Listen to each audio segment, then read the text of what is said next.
Hospitals have their own kind of sunrise. It doesn't burst over rooftops. It seeps in, quiet and slow, creeping across white walls and IV lines. My name is Emma Reed, and for 73 days, that pale light was the only thing that reminded me the world still existed outside my room. Every morning, the nurses came in with smiles too big for the hour. "Vitals check, Miss Reed." I nodded, pretending I cared about numbers. I was here because of my heart, not the physical kind, though the monitors insisted otherwise. After the accident that took my husband, I stopped believing my body even deserved to keep going. The doctors called it stress cardiomyopathy. I called it guilt that learned how to beat. He showed up on my 4th morning. A volunteer, Daniel, his badge read. Mid-30s, easy eyes, carrying books instead of flowers. "Mind if I read to you?" he asked. I shrugged. "If you promise not to read The Secret Garden." He laughed, the kind of laugh that sounds like someone remembering how. He read slowly, letting silence fill the spaces between words. That silence was the first thing that didn't hurt. Each day, he returned. Sometimes with poetry, sometimes with stories he'd written himself. Once he brought coffee he wasn't supposed to sneak in. "I think they'd rather you heal," he whispered. "Then follow all the rules." I started asking questions about him, not because I wanted to know, but because his voice made the air feel less sterile. "He'd been here before," he said. "Same ward, same floor. I lost someone here too. There's a small waiting room at the end of the hallway. I used to avoid it, too many people crying into paper cups. But one night I found him there, lights dim, hands clasped, head bowed. He didn't notice me until I sat beside him. She was my sister," he said softly.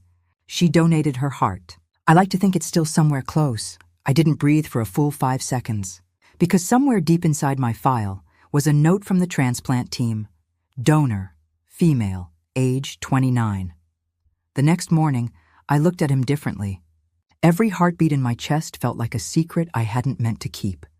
He noticed my trembling hands. "Are you all right?" I wanted to tell him everything, that his sister's heart was beating inside me, that every story he read was soothing something that once belonged to her. But all I said was, "I'm better when you're here." That night I wrote a letter, to him, to her, to both. "You gave me back what I didn't know how to ask for, not just a heart, a reason to feel again." I tucked it under my pillow as if words could pulse the way arteries do. On day 51, I found him by the piano in the lobby. He was playing softly, hesitant, imperfect. I waited until he stopped. "Daniel," I said, "your sister's heart." "It's here." With me, he didn't speak, just closed his eyes and let out a breath that sounded like both grief and gratitude.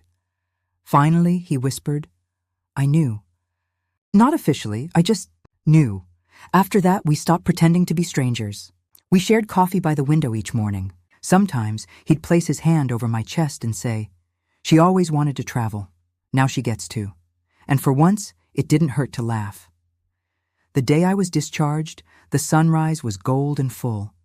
Daniel walked me to the elevator. We didn't say goodbye, just "see you in the mornings." I left with a heart that wasn't mine, but carried every reason to keep it safe. Every morning since, I walked the hospital garden. Daniel still volunteers, and sometimes he joins me. We don't talk much. We don't need to. The nurses call us the morning pair. I just call it grace, because forgiveness didn't arrive in words or prayers. It arrived in a heartbeat. I was lucky enough to borrow.